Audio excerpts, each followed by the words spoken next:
Good morning students. NEET का exam हुआ almost एक सप्ताह करीब हो चुका है और एनटीए की ऑफिशियल वेबसाइट पर आंसर की भी अवेलेबल है। मैं समझता हूँ आप लोगों ने अपना अपना एक सेल्फ एनालिसिस सेल्फ स्कोरर तो तैयार कर ही लिया होगा कि आपको कितने मार्क्स आने वाले हैं, और इससे ये भी क्लियर हो गया होगा आपका कि हमारा एमबीबीएस में सिलेक्शन होने वाला है या नहीं होने वाला।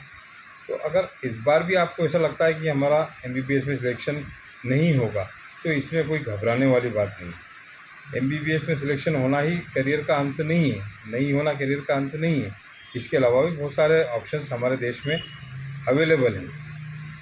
नेशनल मेडिकल कमीशन के मुताबिक करीब देश में 13,86,190 एलोपैथिक डॉक्टर हैं। इसमें आयुष मंत्रालय के डेटा के मुताबिक आयुर्वेद, योग, नेचुरोपैथी, यूनानी, होम्योपैथी जैसी पारंपरिक भारतीय चिकित्सा प्रणालियों में करीब 7.5 लाख से भी ज़्यादा प्रैक्टिशनर अवेलेबल हैं। जब हम मेडिकल फील्ड की बात करते हैं, सबसे पहले दिमाग में डॉक्टर बनने का ही ख्याल आता है, लेकिन एमबीबीएस के अलावा भी ऐसे कई कोर्सेज हैं जो मेडिकल फील्ड में अच्छा करियर देते हैं। भारत में लोगों की गलतफहमी है कि मेडिकल का मतलब सिर्फ और सिर्फ डॉक्टर बनना ही है या एमबीबीएस करना ही है। यदि स्वास्थ्य सेवाओं की अगर हम बात करें तो केवल 15 से 20% लोग हैं जो डॉक्टर होते हैं, जबकि 80 से 85% लोग हेल्थ केयर वर्कफोर्स में एलाइड हेल्थ केयर प्रोफेशनल का काम करते हैं, जिसमें nursing, radiology, lab technology, physiotherapy, pharmacy, operation theatre technician जैसे कई कोर्स अवेलेबल हैं। और इसके अलावा भी कॉस्मेटिक भी एक अपने आप में एक बड़ा फील्ड है। कॉस्मेटिक टेक्नोलॉजी भी अपने आप में बड़ा फील्ड है। यहाँ भी कई तरह के कोर्स अवेलेबल हैं। कॉस्मेटिक टेक्नोलॉजी में नागपुर में एक बहुत बड़ा कॉलेज है, वहाँ से एक कोर्स भी होता है, 4 ईयर डिग्री कोर्स, वो भी आप कर सकते हैं।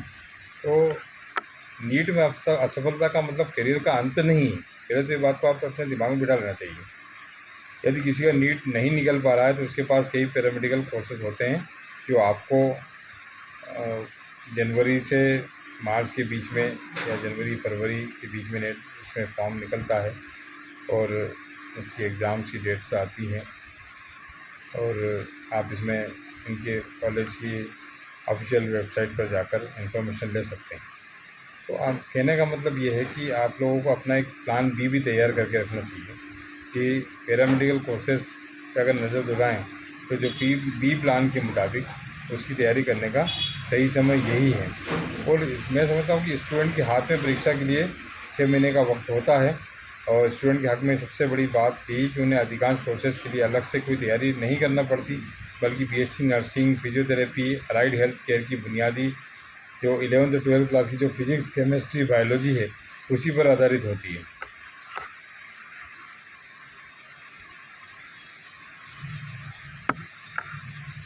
आप नीट के लिए भी जितनी मेहनत करते हैं उतनी ही मेहनत, उतनी ही शिद्दत से अगर इन कोर्सेज़ के लिए भी अगर मेहनत कर लें तो मैं समझता हूँ बहुत ही अच्छा आप रिज़ल्ट और करियर बना सकते हैं। सबसे पहला इसमें इम्पोर्टेंट कोर्स है जो बीएससी नर्सिंग है। ये दुनिया का सबसे अच्छा हेल्थ करियर माना जाता है। ICU, NICU, operation theatre, emergency हालत में इनकी जो मांग है वो सबसे ज़्यादा होती है। साथ ही फॉरेन कंट्रीज़ में भी अगर जॉब का अगर आपको ऑप्शन देखना है तो बीएससी नर्सिंग आपके लिए बहुत ही एक अच्छा करियर ऑप्शन फॉरेन कंट्रीज़ में हो सकता है। वहाँ पर जैसे हमारे यहाँ क्या होता है कि इंडिया में कोई ऐसा जिसको थोड़ा सा इंटरेस्ट हो इस काम करने का, उसको लोग रख लेते हैं अपने साथ और उससे नर्सिंग से रिलेटेड वर्क करवाते हैं। लेकिन फॉरेन कंट्रीज़ में ऐसा नहीं है। वहाँ पर अगर बीएससी नर्सिंग आपने किया है सही तरीके से तो ही आपको नर्सिंग का वर्क हैंड ओवर करेंगे हॉस्पिटल वाले। ऐसा नहीं है कि आपको नर्सिंग नहीं आता है और सिर्फ खाली इंटरेस्ट के बेसिस पे कर लें। ये सिर्फ हमारे यहाँ होता है, ऐसा और कहीं नहीं होता। इसमें बीएससी नर्सिंग की जो सैलरी है वो करीब 25,000 रुपये से शुरू होती है, 40,000 तक जाती है। और अगर आपका जैसे जैसे एक्सपीरियंस बढ़ता जाता है तो 1 लाख तक भी हो सकती है, और सिर्फ आप बाकी आपकी अपनी स्किल पर डिपेंड करता है। इसके अलावा औरतों के क्षेत्र में फिजियोथेरेपिस्ट की मांग भी आजकल तेज़ी से बढ़ रही है। इसमें एडमिशन राज्य स्तर पर अलग अलग तरीके से प्रवेश होते हैं। कहीं प्रवेश परीक्षा होती है, कहीं कहीं सीयूटी से भी होता है, कहीं नीट के स्कोर के आधार पर भी एडमिशन हो जाता है। फिजियोथेरेपिस्ट अलग अलग हॉस्पिटल्स या क्लिनिक्स में जॉब कर सकते हैं या अपना खुद का प्रैक्टिस का रास्ता भी चुन सकते हैं। Bachelor of medical lab technology, pathology, IVF अस्पतालों में इसकी भारी डिमांड होती है। खासकर कोरोना के बाद से इनकी डिमांड में काफ़ी ज़्यादा इजाफा हुआ है। इस कोर्स में जो एडमिशन है वो मेरिट के आधार पर होता है और संबंधित कॉलेज या यूनिवर्सिटी का एग्ज़ाम भी देना होता है। और BSc in radiology, CT scan, MRI, x-ray के लिए टेक्नीशियन की ज़रूरत भी होती है। यह वही कोर्सेज हैं जिनकी सैलरी 10,000 से लेकर 1 लाख रुपये तक के बीच भी हो सकती है। आप अपना कितना एक्सपीरियंस आप उसमें गेन करते हैं या कितना आप अपने स्किल पे काम करके जाते हैं, इस पर भी आपकी सैलरी डिपेंड करती है। बैचलर इन फार्मेसी भी एक मेडिसिन इंडस्ट्री के अंदर ज़बरदस्त डिमांड वाला करियर है। 4 ईयर डिग्री कोर्स में होता है, कई यूनिवर्सिटी में कोर्स अवेलेबल है। और दवाएं कैसे बनाई जाती हैं, कैसे वर्क करती हैं, ये सब चीज़ें इसमें सिखाई जाती हैं। इसकी भी सैलरी करीब 20,000 से 25,000 के बीच में शुरुआत हो सकती है और एक्सपीरियंस बढ़ने के साथ साथ आपकी सैलरी भी बढ़ सकती है। इसके अलावा radiology, operation theatre, dialysis, emergency care में प्रोफेशन की ज़रूरत होती है। हालांकि इनकी स्वीकार्यता नर्सिंग या फिजियोथेरेपी जितनी नहीं है, इसमें सीधा मेरिट से ही एडमिशन हो सकता है।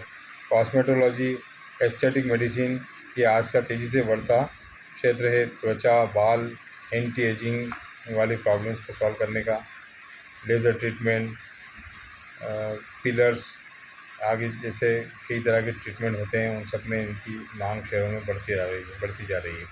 इसके अलावा कई इस तरह के क्लिनिक खुल रहे हैं, तो वहाँ भी आपको जॉब इसमें मिल सकता है। हालांकि इसमें MBBS करने वालों को तरजीह होती है, लेकिन बिना MBBS किए भी डिप्लोमा या फिर सर्टिफिकेट किए हुए कोर्स करे हुए बच्चे जो हैं, उनकी भी डिमांड होती है असिस्टेंट लेवल पर, तो वो भी किया जाता है। इसके अलावा BAMS Ayurvedic, BHMS homeopathy, BAYC neuropathy, योग साइंस, BUMS यूनानी भी आपके लिए एक अच्छे ऑप्शन हो सकते हैं।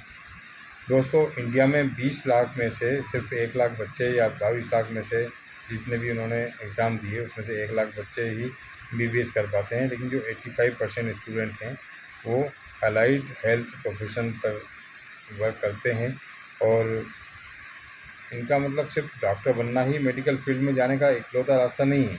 अगर नीट नहीं भी निकला है तो बिल्कुल टेंशन मत लीजिए, रास्ते बहुत हैं और मौके उससे भी ज़्यादा।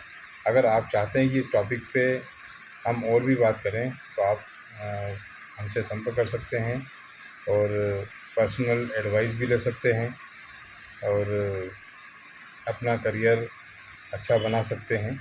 ये सारे ऑप्शन हमारे देश में उपलब्ध हैं और मैं समझता हूँ कि आपको मेरी बात समझ में आई होगी। अगर कोई पेरेंट्स भी देखते हैं तो वो अपने बच्चों को एप्रिशिएट करें। अगर नीट में मार्क्स कम आए हैं, इसका मतलब वो फेल नहीं है, ये इस बात को समझ लें। वो फेल बिल्कुल नहीं है, वो कट ऑफ मार्क्स से नीचे ज़रूर हैं, लेकिन वो फेल नहीं हैं बच्चे।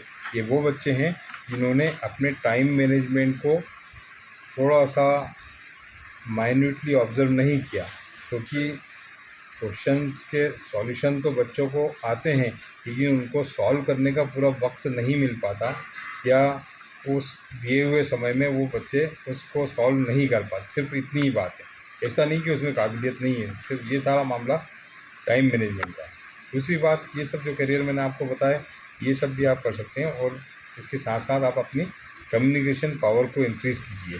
जब हम किसी भी करियर में जाते हैं तो वहाँ पर अपनी जो स्किल्ड है उसको शेयर करने के लिए आपके पास एक परफेक्ट कम्युनिकेशन स्किल होना चाहिए, एक कम्युनिकेशन पावर होना चाहिए। आप तभी आप अपनी बात को कन्विंस कर सकते हो और उसके लिए एक अच्छा सॉल्यूशन प्रोवाइडर बन सकते हो। ठीक है बच्चों, मैं समझता हूँ आपको पूरी बात समझ में आई होगी। Thank you. Best of luck for your entire life.